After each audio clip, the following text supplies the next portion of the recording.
Sana, sana. Ako nga pala si Janiel Cruz. Isa akong stage magician. 7 taon ko nang ginagawa yung pagmamagic. Bata pa lang ako, mahilig na ako manood ng mga magic show sa TV, kagaya nila David Copperfield. Sila yung mga naging inspiration ko para mag-aral ng magic.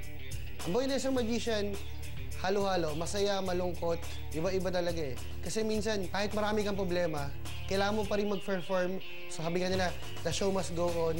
So kahit ganun kabigat ng problema mo, kailangan mo pa rin magpasaya ng tao. Problema ng mga magician, number 1, financial. Sa panahon yun, alam naman natin kung gaano kahirap ang buhay. Tapos ang kailangan pa namin, lagi kami mag-upgrade ng mga gamit namin. O kaya minsan bumabiyahe kami sa malalayong lugar. Kailangan namin, syempre, yung gasolina, yung pamasahe, yung mga ganun. Sa pamilya ko naman, hobby pa lang yung magic. Sinasabi nila, tigilan mo yan, wala kang mapapala dyan. Sa pagiging Pilipino, nasimulan na yung pagiging perya, di ba? Sabi doon nila, parang magiging pamperya ka lang, ganun-ganun. Ayun, so pinilit kong pakita sa kanila na ang magic ngayon, pang world class na rin eh. Lumalaban na rin tayo sa mga international magician. Sobrang hirap talagang ipakita sa kanila kung ano talaga yung magic. Ipamulat sa kanila na hindi nakagaya nung unang panahon ng style ng magic ngayon. Para sa akin kasi, ang magic talaga is a form of art na talagang habang buhay hindi siya mamamatay, paulit-ulit lang, para magpapasaya ka ng tao. Yan ang sa akin ang parang magic. Form of entertainment talaga. Mga kapatid, si Janiel Cruz! Hello, Janiel. Welcome sa aming programa. Naku, pakiramdam mo raw masama kang anak, kaya sa edad na 17 years old, nag-solo ka na? Opo, bali, hindi ko po alam, parang gusto ko lang maging malaya. Gusto kong itry maging independent, parang ganun po. Bakit naman parang bad ang tingin mo sa sarili mo rin? Kasi imbis na tumulong sa magulang, di ba po? Inuna ko yung sarili ko, ganun. Parang gusto ko matry lahat ng bagay. Ayaw mo rin nag-aaral? Yun po. Actually, nag-graduate na po ako ng high school noon. Tapos, okay. Ayun. Tapos bilang umalis na po ako sa bahay. Ayaw mo na mag-college noon. Ganun po. Hindi ko yung type. Okay. Ano na bago ng pagmamagic mo yung buhay mo, Janiel? Marami po. Dati po kasi loner ako. Kagaya nga nung sinabi ko nung sa ano. Ngayon parang marunong na ako humarap sa tao, marunong na ako ngumiti, marunong na ako makipag-usap. Perform. Mag-perform mo. Marunong ka na syempre. Okay. Binubuhay mo ang pamilya mo ngayon sa pagmamagic.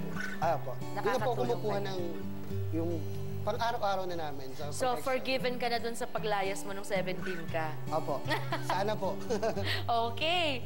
So, kung napabilib tayo ni na Justin at Anthony kanina, panoorin naman natin kung ano ang kayang gawin ni John John.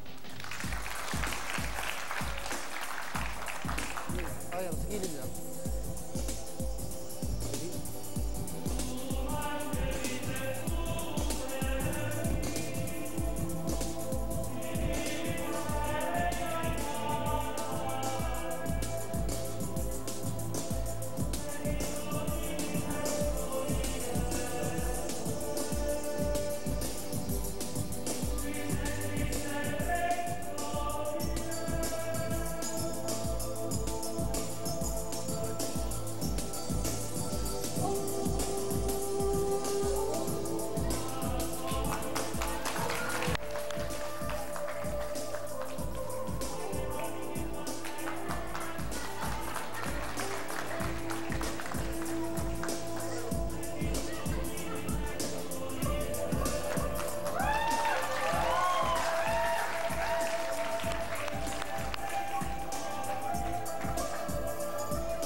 budol, una-una lalapit sila sa'yo, i-attack nila yung personal life mo.